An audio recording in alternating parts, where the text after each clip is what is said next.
আসসালামু আলাইকুম। ইফতারির আগ মুহূর্তে এই ভিডিওটা করলাম। তন্যাপুরে এই ভিডিওটা আগে একটু দেখেন, তারপরে 2-3টা কথা বলবো, বেশি বলবো না।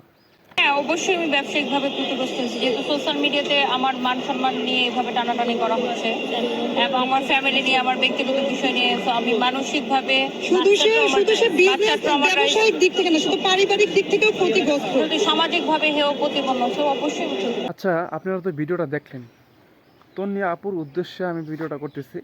আমি আপনাকে কোনো খারাপ বলবো না, যা খারাপ বলার পাবলিক আপনাকে বলতেছে। আপনার পিছে এত মানুষ কেন? অনেক দিন যাবত আপনার নিউজ দেখতেছি আমি, বিভিন্ন ইউটিউবার মানে বিভিন্ন কন্টেন্ট ক্রিয়েটার আপনাকে নিয়ে ভিডিও করতেছে।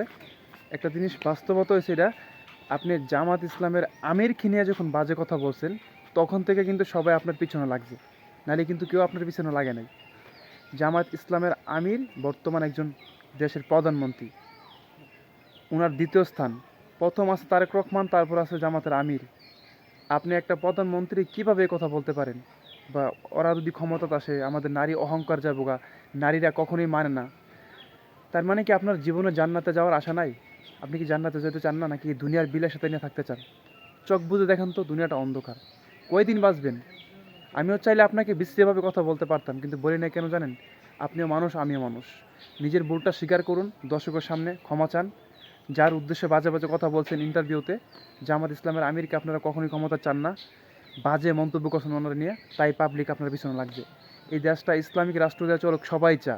জামাত আসুক, এটা সবাই চা। আপনি জামাতকে নিয়ে এত বড় কথা বলাটা ঠিক হয় নাই।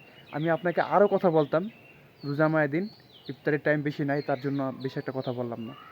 নিজেকে শুধরায় ফেলেন, হিজাব পরুন, পর্দা করুন, যদি জান্নাতে যাওয়ার আশা করেন। আর যদি বলেন আমি জান্নাতে যেতে চাই না, জান্নাত কী জিনিস আমি মানি না, তাহলে আপনার ব্যক্তিগত বিষয়, আপনি যেমন মন চায় চলতে পারেন। বিশ্বনবী বলছেন, যার লজ্জা শরম থাকে না, সে যেভাবে খুশি এইভাবে চলতে পারে। এখন ব্যক্তিগত বিষয় আপনার। ভালো থাকবেন।